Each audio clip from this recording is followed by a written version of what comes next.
Shalom Jemaat Tuhan, sebentar lagi kita akan mendengarkan pendalaman Alkitab yang akan disampaikan oleh Bapak Pendeta Henok Edi. Selamat menyaksikan. Shalom, puji Tuhan, Bapak Ibu Saudaraku yang saya kasihi. Jumpa kembali ya dalam acara kita, pendalaman Alkitab. Dalam perjumpaan kita kali ini, saya mengajak Bapak Ibu Saudaraku untuk kita belajar meneliti kembali Alkitab. Secara khusus tentang pemeteraian. Karena itu tema kita adalah Roh Kudus memeteraikan. Dan kita akan belajar meneliti ya apa akibat, bagaimana dan kapan kita itu dimeteraikan. Mari kita berdoa bersama-sama. Bapa kami dalam sorga, sungguh kami bersyukur atas waktu yang boleh Kau berikan bagi kami untuk kembali kami belajar dari firman-Mu. Engkau pimpin kami, biarlah hati dan pikiran kami tetap tertuju kepada Engkau. Firman-Mu boleh memberikan pemahaman yang lebih tajam, lebih jelas, lebih akurat. Lebih dari itu kami boleh menerapkan kebenaran ini dalam kehidupan kami. Pakai hamba-Mu, urapan Roh Kudus menyertai kami. Dalam nama-Mu Tuhan Yesus kami berdoa. Haleluya. Amin. Puji Tuhan, Bapak, Ibu, Saudaraku yang saya kasihi, Roh Kudus memeteraikan. Ada baiknya kita awali lebih dahulu dari sebuah ayat yang sangat terkenal, yaitu Efesus pasal 1 ayat 13. Efesus pasal 1 ayat 13, demikian firman Tuhan. Di dalam Dia kamu juga, karena kamu telah mendengar firman kebenaran, yaitu Injil keselamatanmu. Di dalam Dia kamu juga ketika kamu percaya dimeteraikan dengan Roh Kudus yang dijanjikannya itu. Amin. Dari ayat ini kita melihat sebuah data yang menarik bagaimana karya Roh Kudus atas keselamatan kita. Roh Kudus dikatakan tadi adalah meterai Allah atas orang-orang yang percaya. Sehingga kita menjadi miliknya Allah. Nah saudaraku, kita mengenal meterai notaris. Orang yang bertindak sebagai notaris menyaksikan penandatanganan sebuah dokumen dan kemudian membubuhi meterainya di atas dokumen itu untuk menandakan keasliannya. Meterai yang Paulus bicarakan di sini dalam ayat yang kita baca tadi mengacu kepada sebuah tanda identifikasi resmi yang dibubuhkan di atas surat, dokumen, kontrak, atau pelbagai dokumen penting lainnya. Meterai itu biasanya terbuat dari lilin panas yang dibubuhkan di atas sebuah dokumen dan kemudian diikat dengan cincin segel. Nah, saudaraku, Roh Kudus adalah meterai Allah atas orang-orang yang percaya kepada Tuhan Yesus Kristus sebagai Tuhan. Jadi bukan orang Kristen rohani saja yang dimeteraikan, melainkan orang yang percaya kepada Tuhan Yesus Kristus. Jadi syaratnya bukan mutu hidup, kualitas hidup. Kalau kita baik dan sangat saleh, sangat rohani. Tidak, melainkan percaya. Jadi setiap orang yang percaya kepada Kristus dimeteraikan oleh Roh Kudus.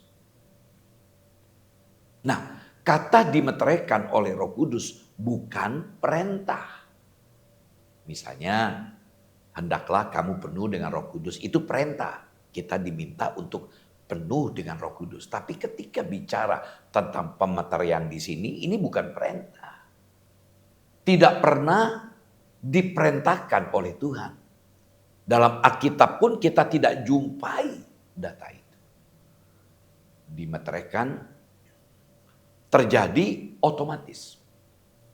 Pada saat saudara dan saya, pada saat seseorang itu menerima Kristus dan lahir baru. Puji Tuhan. Nah, kita lihat Efesus 1 ayat 14. Jadi ayat ini gandengan dengan ayat 13, nggak bisa dilepaskan. Efesus 1:14, dan Roh Kudus itu adalah jaminan bagian kita sampai kita memperoleh seluruhnya, yaitu penebusan yang menjadi kita milik Allah untuk memuji kemuliaannya. Saudaraku, ketika kita membaca ayat ini, kita menjumpai kata jaminan. Nah, istilah Yunani ini merujuk kepada suatu uang muka atau uang jaminan. Nanti kita bisa lihat 2 ayat paling tidak menolong kita memahami. Dalam bahasa Yunani modern, kata ini digunakan untuk sebuah cincin pertunangan yang merupakan janji pernikahan yang akan datang. Nah, mari kita lihat 2 Korintus pasal 1 ayat 22. 2 Korintus pasal 1 ayat 22. Memeteraikan tanda miliknya atas kita. Dan yang memberikan Roh Kudus di dalam hati kita sebagai jaminan dari semua yang telah disediakan untuk kita. 2 Korintus 5 ayat 5. Tetapi Allah lah yang justru mempersiapkan kita untuk hal itu. Dan yang mengaruniakan roh kepada kita sebagai jaminan segala sesuatu yang telah disediakan bagi kita. Nah, dari 2 ayat ini kita jumpai kata jaminan. Kita kembali memperhatikan Efesus 1:14. Tidak usah kita baca, sudah kita baca tadi. Jadi dalam Efesus 1:14 ini Roh Kudus itu adalah uang muka. Atau bisa disebut dalam budaya Jawa panjar dari warisan sorgawi yang akan diterima sepenuhnya di masa depan yang akan datang. Dalam dunia bisnis, saudaraku, kita kenal dengan istilah down payment atau deposit. Sama istilah dengan uang muka, ya. Sebagai jaminan akan sesuatu yang kita akan dapatkan. Jadi Allah sudah menjamin saudara dan saya bahwa di dalam Kristus kita tidak akan pernah ditipu. Bila tiba pada masalah hak waris kita, kita adalah milik Allah. Roh Kudus itu adalah jaminan bagian kita. Sampai kita memperoleh seluruhnya nanti. Yaitu penebusan yang menjadikan kita milik Allah. Untuk memuji kemuliaannya. Puji Tuhan. Jadi selaku Roh Kudus itu diberikan kepada kita. Sebagai jaminan. Ya, sebagai jaminan kita di masa datang, di masa akan datang. Mendapatkan warisan kekal. Ini janji. Bahwa kita adalah milik Allah. Dan mendapatkan penebusan yang bebas total dari dosa selama-lamanya. Jadi sekarang ini juga kita sudah mendapatkan janji-janji Tuhan. Dan digenapi di masa yang akan datang. Saat kita bertemu kembali dengan Tuhan face to face. Nah, untuk lebih mendalami lagi tema kita ini, Roh Kudus memeteraikan. Apakah tujuan pemeteraian oleh Roh Kudus? Ada 5 hal yang dapat kita lihat. Pertama, Roh Kudus memeteraikan kita itu sebagai tanda transaksi sudah selesai. Jadi di sini kita belajar transaksi keselamatan bagi kita sudah selesai. Karena kita percaya pada Yesus. Saudaraku, surat perjanjian ditandatangani dan dibubuhi meterai. Jika transaksi sudah selesai, persetujuan telah dicapai. Meterai Roh Kudus untuk menandai bahwa transaksi keselamatan bagi kita sudah selesai. Semua yang perlu bagi keselamatan kita sudah dikerjakan oleh Tuhan Yesus Kristus.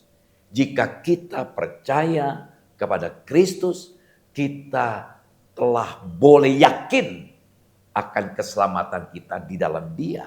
Roh Kudus adalah materainya.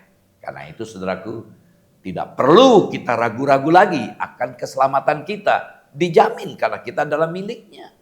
Nah, 2 ayat ini akan membantu kita untuk melihat bagaimana karya penebusan Yesus. Dalam Yohanes 19 ayat 30, Filipi 1 ayat 6. Mari kita lihat yang pertama. Yohanes 19 ayat 30. Yohanes 19 ayat 30, sesudah Yesus meminum anggur asam itu, berkatalah ia, sudah selesai. Lalu ia menundukkan kepalanya dan menyerahkan nyawanya. Inilah peristiwa Yesus di kayu salib. Ya, dia berteriak, sudah selesai. Dikatakan dia menundukkan kepalanya dan menyerahkan nyawanya. Yesus mengucapkan kata yang begitu dalam di kayu salib, sudah selesai. Dalam teks Yunaninya yang sangat kita kenal, tetelestai. Tetelestai dalam bahasa Yunani ini memiliki makna yang sangat dalam. Bisa berarti sudah genap sesaat sebelum menyerahkan nyawanya di kayu salib. Kata ini memiliki arti yang sangat dalam, makna yang begitu mendalam. Menandakan bahwa karya keselamatan yang diutus Allah Bapa kepada Tuhan Yesus sudah selesai. Tuhan Yesus sudah menanggung hukuman dosa manusia. Dan membuka jalan bagi rekonsiliasi antara kita manusia yang berdosa yang percaya kepada Yesus dengan Allah. Sehingga terjadilah pendamaian. Ada pembenaran, justification. Lanjut kita lihat Filipi 1 ayat 6, pernyataan Tuhan lewat Paulus. Filipi 1 ayat 6, akan hal ini aku yakin sepenuhnya, yaitu Ia yang memulai pekerjaan yang baik di antara kamu akan meneruskannya sampai pada akhirnya pada hari Kristus Yesus. Saudaraku, Paulus menyatakan keyakinannya yang begitu teguh bahwa pekerjaan Allah dalam hidup orang-orang percaya secara khusus pada jemaat Filipi yang sedang digoyahkan oleh adanya keyakinan lain, bahwa mereka diingatkan bahwa pekerjaan Allah dalam hidup orang Filipi tidak akan berhenti di tengah jalan. Allah akan meneruskan pekerjaan baik yang sudah dimulainya dalam diri orang percaya hingga pada akhirnya. Jadi ayat ini menegaskan bahwa Allah adalah inisiator yang mengambil inisiatif dan penyelesai dari karya keselamatan dalam hidup manusia. Puji Tuhan. Yang kedua, Roh Kudus memateraikan sebagai tanda pemilikan. Sebagai tanda pemilikan. Roh Kudus memateraikan kita sebagai milik Allah. Kita menjadi miliknya. 2 Korintus 1 ayat 21 sampai 22. 2 Korintus pasal 1 ayat 21 sampai 22. Sebab Dia yang telah meneguhkan kami bersama-sama dengan kamu di dalam Kristus adalah Allah yang telah mengurapi, memeteraikan tanda miliknya atas kita. Dan yang memberikan Roh Kudus dalam hati kita sebagai jaminan dari semua yang telah disediakan untuk kita. Puji Tuhan. Jadi Allah yang meneguhkan, mengurapi, dan memberikan Roh Kudus sebagai jaminan bagi orang percaya di dalam Kristus. Jadi ayat ini menekankan bahwa Allah sendiri yang memeteraikan dan menguatkan setiap orang percaya serta memberikan Roh Kudus sebagai tanda kepemilikan dan jaminan keselamatan. Puji Tuhan. 1 Korintus 6. 1 Korintus 6 ayat 19 sampai 20. Atau tidak tahukah kamu bahwa tubuhmu adalah bait Roh Kudus yang diam di dalam kamu. Roh Kudus yang kamu peroleh dari Allah dan bahwa kamu bukan milik kamu sendiri.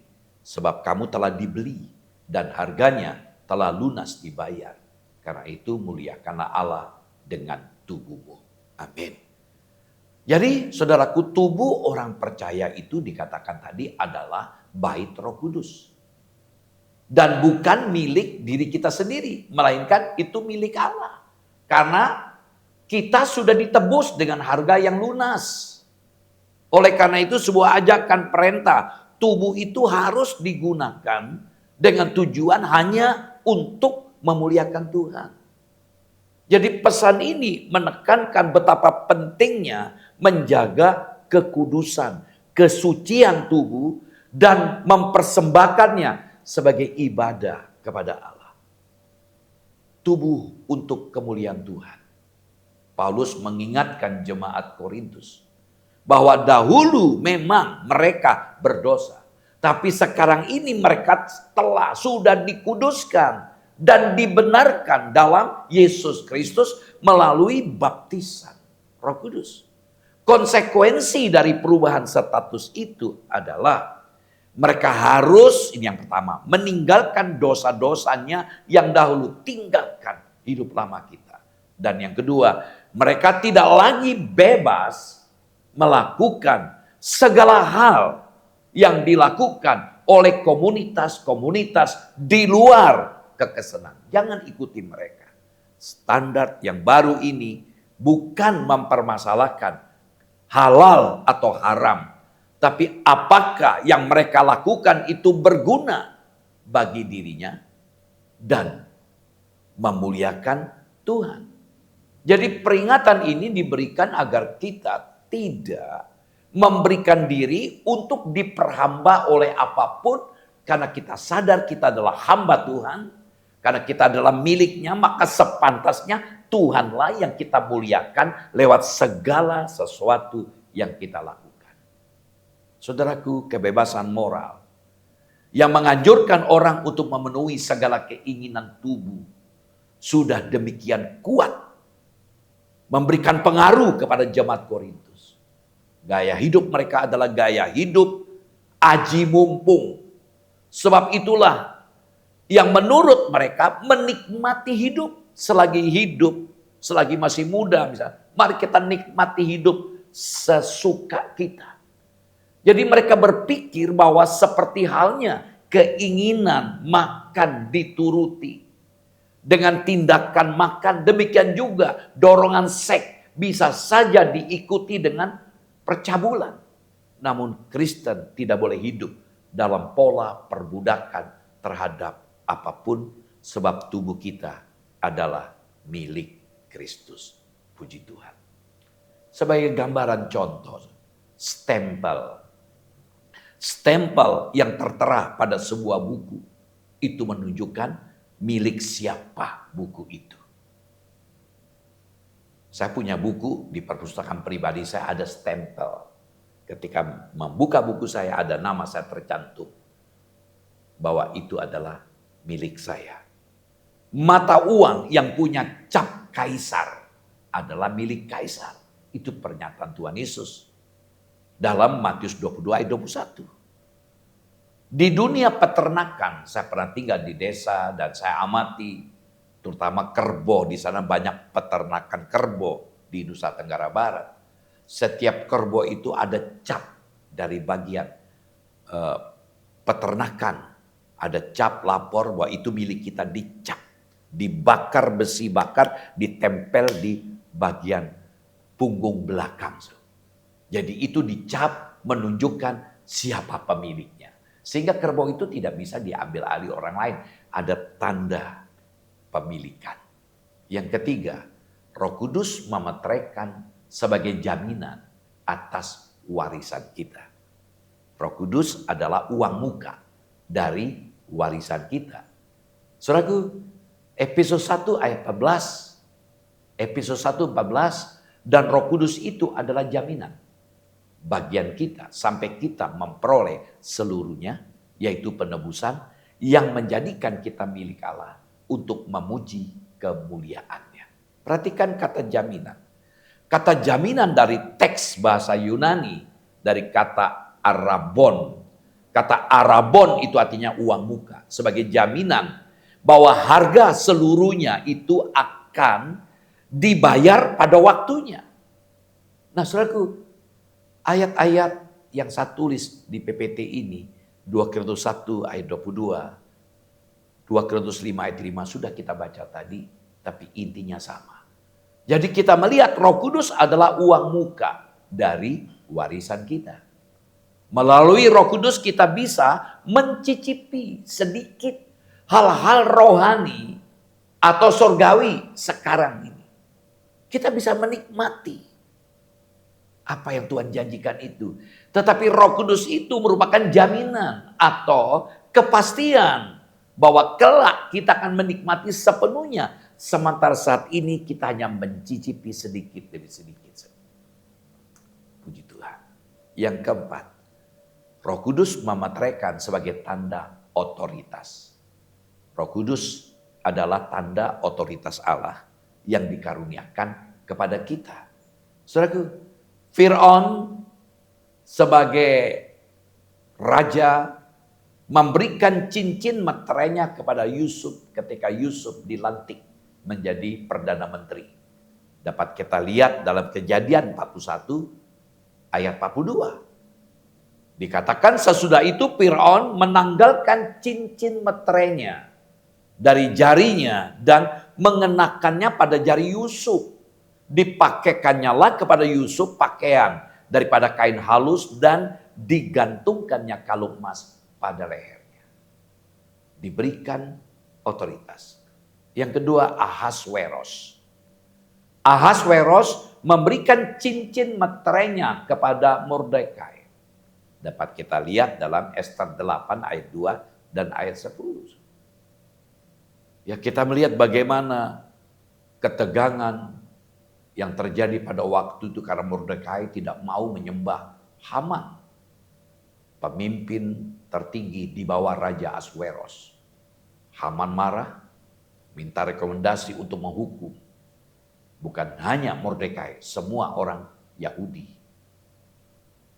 Tapi sungguh luar biasa, terbongkarlah niat jahat Mordekai. Kemurahan Tuhan turun di mana Ester bertemu dengan sang raja. Dan raja berkata, apa yang kau inginkan Ester? Pada waktu untuk bertemu dengan raja, belum waktunya. Kalau melanggar, berarti nyawa Ester menjadi taruhannya. Sehingga Mordekai diminta berpuasa 3 hari 3 malam. Dan sungguh luar biasa, dan tidak terjadi seperti apa yang menjadi aturannya. Itu menjadi kesempatan. Nama Mordekai dibaca di perpustakaan. Ahasweros melihat mendapatkan data kalau Mordekai adalah seorang pahlawan yang telah menyelamatkan dia dari rencana kudeta kejahatan. Nah, saudaraku yang saya kasih, sungguh menarik niat jahat Haman. Ya, dia ingin membunuh Mordekai. Tapi Allah batalkan lewat cara yang ajaib. Dan kita melihat Raja Ahasweros ya, memberikan cincin kepada Mordekai. Mordekai diangkat menjadi pengganti Haman. Ini menarik kan? Menjadi pengganti Haman, pejabat tertinggi. Dan yang paling berkuasa dalam kerajaan. Boleh dikatakan Perdana Menteri. Semua kepercayaan yang sudah diserahkan sang raja kepada Haman dan semua kekuasaan yang sudah diberikan kepadanya sekarang dipindahkan kepada Mordekai dengan diberikan cincin sebagai tanda. Jadi kita melihat ini 2 contoh. Raja Firaun, Raja Ahasweros. Itulah analogi ketika kita bicara tentang hal ini. Roh Kudus adalah tanda otoritas atau kekuasaan Allah yang dikaruniakan kepada kita untuk bertindak atas nama Allah.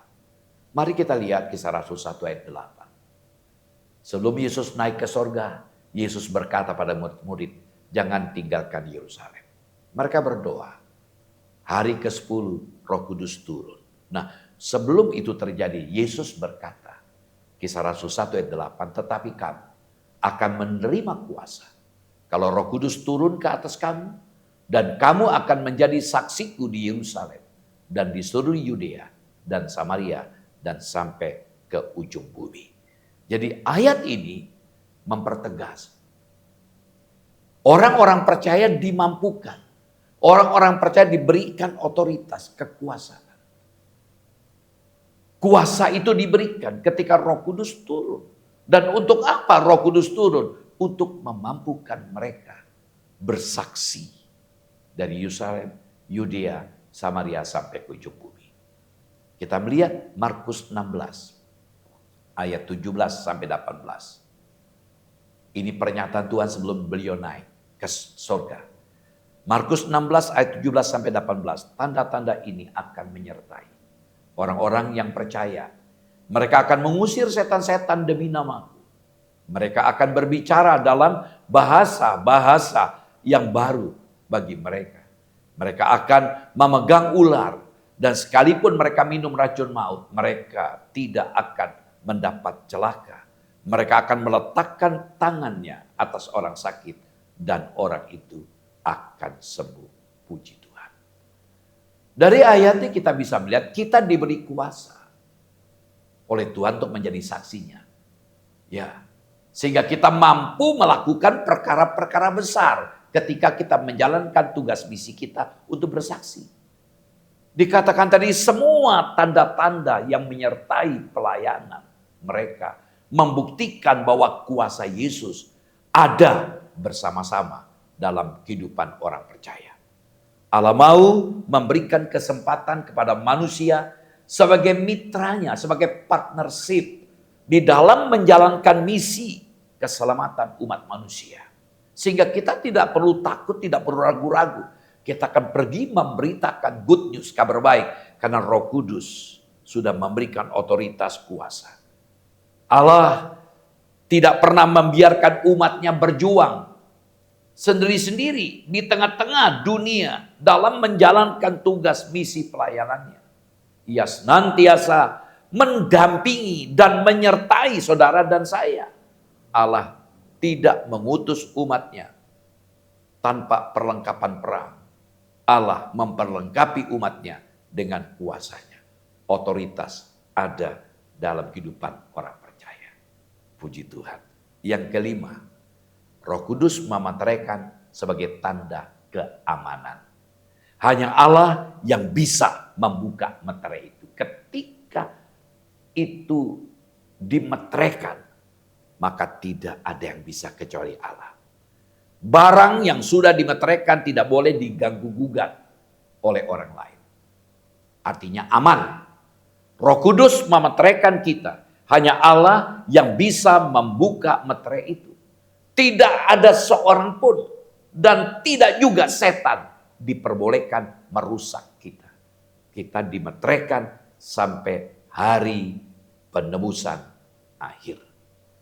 Ya, Efesus 1:14, Efesus 4 ayat 30 perlu kita baca ayat ini. Efesus 1:14, dan Roh Kudus itu adalah jaminan bagian kita sampai kita memperoleh seluruhnya, yaitu penebusan yang menjadikan kita milik Allah untuk memuji kemuliaannya. Perhatikan di sini kata penebusan. Arti harfiahnya adalah dibebaskan dari. Jadi ini mencerminkan pribadi pelaku yang dipakai Allah untuk apa? Membawa keselamatan. Ini tidak berfokus pada siapa atau jumlah pembayarannya. Yesus datang untuk membayar uang tebusan bagi manusia yang jatuh. Manusia dulunya adalah hamba dosa. Yesus mati. Dan kematiannya membayar lunas. Sungguh luar biasa. Efesus 4 ayat 30. Dan janganlah kamu mendukakan Roh Kudus Allah yang telah memeteraikan kamu menjelang hari penyelamatan. Kita diminta jangan mendukakan. Roh Kudus adalah pribadi. Jangan buat hati Roh Kudus itu sedih, kecewa oleh karena perilaku kita. Karena Roh Kudus sudah memeteraikan kita. Dikatakan sampai menjelang hari penyelamatan. Perhatikan ungkapan ayat ini, yang telah memeteraikan kamu. Ditulis dalam bentuk aorist, pasif, indikatif. Aorist itu bentuk past tense. Sekali. Pasif itu artinya bukan karya kita, itu karya Roh Kudus. Ya.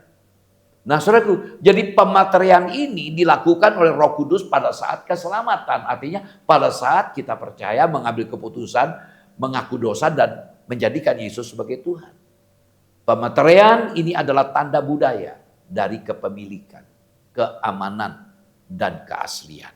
Orang-orang percaya itu adalah milik Kristus. Puji Tuhan.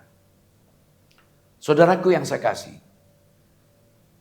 kita lihat tadi dalam episode 4:30. Ya, ada ungkapan juga menjelang hari penyelamatan. Bagian terakhir ayat ini. Ini merujuk kepada kedatangan Tuhan Yesus yang kedua kali. Atau bisa juga waktu itu hari kebangkitan atau hari penghakiman. Tergantung pada hubungan seseorang dengan Tuhan Yesus Kristus. Ini memberikan makna kepada kita, kita harus hidup menurut pimpinan Roh Kudus. Kita juga harus menjauhi segala hal yang dapat merusak karakter dan pertumbuhan rohani kita. Atau yang mungkin menghilangkan damai dan sukacita kita. Kita bisa marah, kita bisa dendam. Karena itu Paulus dalam akhir suratnya dalam episode pasal 4, kita harus ramah satu dengan yang lain, saling mengasihi, ya, saling mengampuni. Saudaraku, kalau kita melihat sebagai penutup, gua singa tutupnya dimeteraikan. Waktu itu Daniel, karena dia tidak mengikuti titah yang dibikin oleh pesaingnya waktu itu. Nah, sehingga konsekuensinya dia dimasukkan di gua singa. Walaupun Raja Darius sangat mencintai, Daniel punya integritas yang sungguh luar biasa.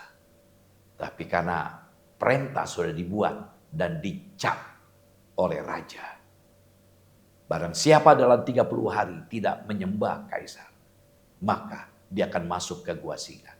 Daniel mempertaruhkan dia tetap menjaga kehidupan rohaninya, meski konsekuensinya gua singa. Waktu dia dimasukkan di gua singa dalam Daniel pasal 6 ayat 18. Nanti baca sendiri ya. Dalam Daniel 6:18, gua singa dimeteraikan.